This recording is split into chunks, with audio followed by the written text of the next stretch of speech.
UAE ने commit करा है $75 अरब इंडिया के इंफ्रास्ट्रक्चर में इन्वेस्ट करने की बात यूएई ने करी है। इसका एमओयू साइन हो गया। They are saying that we will invest $75 billion in India over a period of time. दोस्तों, अबू धाबी के जो प्रिंस थे वो इंडिया के अंदर मौजूद थे 2 दिन के टूर पर, और उन्होंने इंडिया के साथ 5 बड़े कॉन्ट्रैक्ट साइन किए।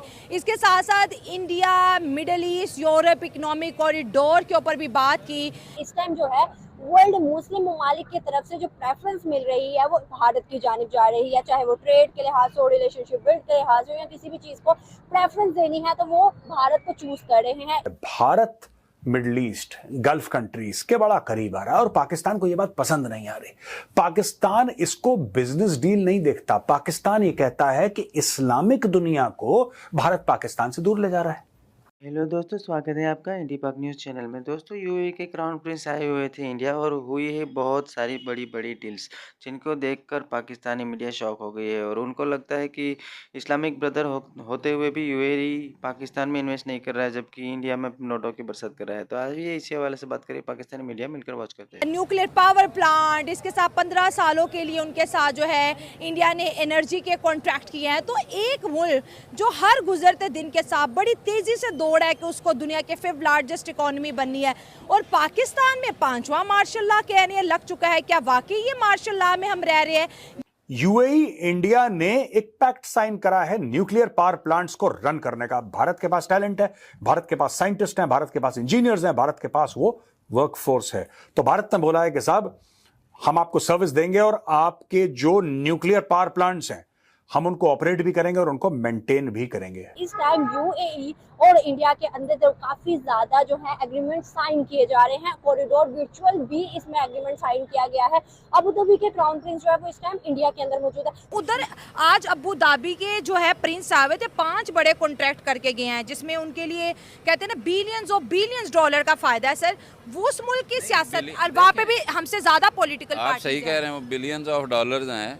हमारे तो आलू और प्याज जो हैं वो भी हिंदू और मुस्लिम हैं। आपको ये पता है? हाँ, मुझे याद है एक दफा जब बॉर्डर खोल जाता है तो प्याज आते हैं तो वो हिंदू प्याज हैं। हाँ। क्योंकि वो 20-30 रुपए किलो मिलते हैं। हाँ। अब हम 150 रुपए खरीद रहे हैं। जो मुस्लिम प्याज खा रहे हैं वो 150 रुपए हैं। तो बहुत बड़ी बात है दोस्तों। अग्रीमेंट डिटेल्स में क्या है कि nuclear power corporation of India और एमिरेट्स न्यूक्लियर एनर्जी कॉर्पोरेशन, इन दोनों के बीच में साइन हुआ है। भारत की तरफ से Bhuvan Chandra Pathak chairman and managing director ने साइन करा है और Emirates nuclear energy corporation ENEC में मोहम्मद अल हम्मादी ने साइन करा है during the visit of Abu Dhabi crown prince Sheikh Khalid bin Mohammed bin Zayed Al Nahyan to India. 1947 से ही इस मुल्क की बैड लक ये है कि अंग्रेज़ों के लाए हुए बंदे जो उनके पिट्ठू थे, ठीक है, वही हमारे ऊपर मुसल्लत कर दिए गए। अच्छा। वही हुक्मरान है। वो एक जमात आती है, वो दूसरे को कहती है ये चोर है, ये लुटेरा है, ये खा गया, ये लूट गया। हाँ। वो अपनी बारी पूरी करता है, दूसरी जमात आ जाती है। हमारी मेंटालिटी कुछ ऐसी भी है कि हमें मुस्लिम के साथ ट्रेड करनी चाहिए। हम भी कहते हैं कि हमें मुस्लिम के साथ, ऐसे ही है ना, मुस्लिम के साथ इवन हम कहते हैं कि हम इंडिया से लेने से बजाय हम इंडिया से ला ताल्लुकी कर लें तो बेहतर है। हमारा ये नहीं, ये गलत है। देखिए ना, आप ये लोग कहते हैं कि जी आप ये काफिर हो जाएंगे, काफिरों से ट्रेड ना करें, जैसे ये डेनमार्क वगैरह का मसला है, वैसा नहीं है। अब देखिए ना, जान बचाने वाली कोई भी आप मेडिसिन इस्तेमाल करें वो सब फॉरेनर्स की हैं, गैर मुस्लिम्स की हैं। क्योंकि पाकिस्तान ने जब भी इन देशों को देखा तो इस्लाम का चश्मा पहन के देखा। उसको हर चीज हरी हरी दिखाई दी और उसको यह लगा कि जब तक ये दोनों देश मुसलमान हैं तब तक पाकिस्तान जो बोलेगा ये देश करेंगे। लेकिन पाकिस्तान एक बात भूल गया कि बाप बड़ा ना भैया, सबसे बड़ा रुपया। तो यूएई को गैर मुस्लिम तो नहीं है, वो मुसलमान है। वो हिंदुओं के साथ जाके कॉन्ट्रैक्ट कर रहे हैं, हमारे साथ क्यों नहीं कर रहे? हाँ। सऊदी अरब क्यों कर रहा है? कोई दीन मजहब अगली अपना, हाँ। वो अगली चीज है। हाँ।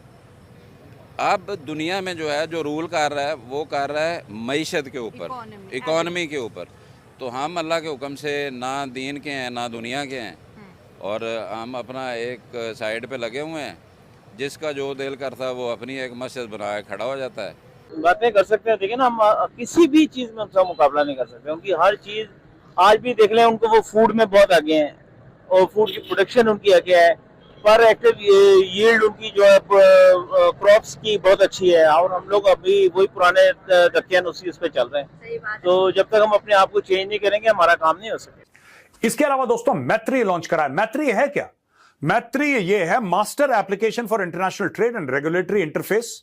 ये मल्टीपल इंडियन ऑपरेशनल पोर्टल्स को, जो पोर्टल्स होते हैं ना, आपकी वेबसाइट हो गई, आपके मोबाइल फोन एप्लीकेशंस हो गए, कोई भी पोर्टल हो गया जिससे आप बिजनेस करते हैं, तो यूएई का पोर्टल है और इंडिया का पोर्टल है, ये तो अलग अलग है। इन दोनों को कॉमन प्लेटफॉर्म पे मैत्री लिया है। यानी कि यूएई और इंडिया बेसिकली क्या करा है कि क्राउन प्रिंस आए, प्रधानमंत्री मोदी आए, दोनों ने मिलकर एक चीज बोली है कि रास्ता हमें ऐसा साफ कर देना है कि हमारे ट्रेड के बीच में फिर कोई रुकावट ना आए। हमारी ट्रेड के बीच में कोई भी नहीं कि साहब ये ब्यूरोक्रेसी हो गई, ये फाइल यहां से वहां हो गई, सब नहीं। स्केलेबल, क्रेडिबल आपने मॉडल बनाया जिसको स्केल ये कितने भी $100 अरब तक की ट्रेड जा सकती है। इन्वेस्टर यहाँ पर आ ही नहीं सकता। उसकी वजह ये है कि यहाँ पर जैसे आप एक छोटी सी एग्जांपल ले लें, कोई भी आदमी फैक्ट्री लगाने की कोशिश करेगा तो सबसे पहले तो वो आपका प्रीलिमिनरी जो एक्सपेंस है वो ही नहीं पूरा कर सकेगा, क्योंकि इन्होंने पैसे रिश्वत इतनी मांगनी है कि वो काम नहीं कर सकता। इलेक्ट्रिसिटी, आपके पास पावर नहीं है, सिक्योरिटी नहीं है आपकी इन्वेस्टमेंट की, तो ये सब चीजें हैं जिसकी वजह से मामला नहीं हो रहे। इंडिया हमसे इसलिए आगे निकल गया है। India middle east Europe economic corridor, India middle east Europe economic corridor, iMac के बारे में हम आपको कई बार बता चुके हैं। इससे चाइना परेशान है। चाइना कहता है यार तुम लोगों ने तो बेल्ट एंड रोड इनिशिएटिव के पेट में लात मार दिया, ये आईमैक क्या है। अब इसमें होता क्या है दोस्तों कि ये जो वर्चुअल ट्रेड कॉरिडोर है, वीटीसी जो लॉन्च करी है, इसमें बोला है कि साहब वर्चुअल ट्रेड कॉरिडोर में हर चीज के बीच में, हमारे और मिडिल ईस्ट के बीच में लेटर से ट्रेड चल रही है। स्केलेबल यानी कि जो हम ट्रेड करेंगे मिडिल ईस्ट के साथ, क्या ये स्केलेबल है?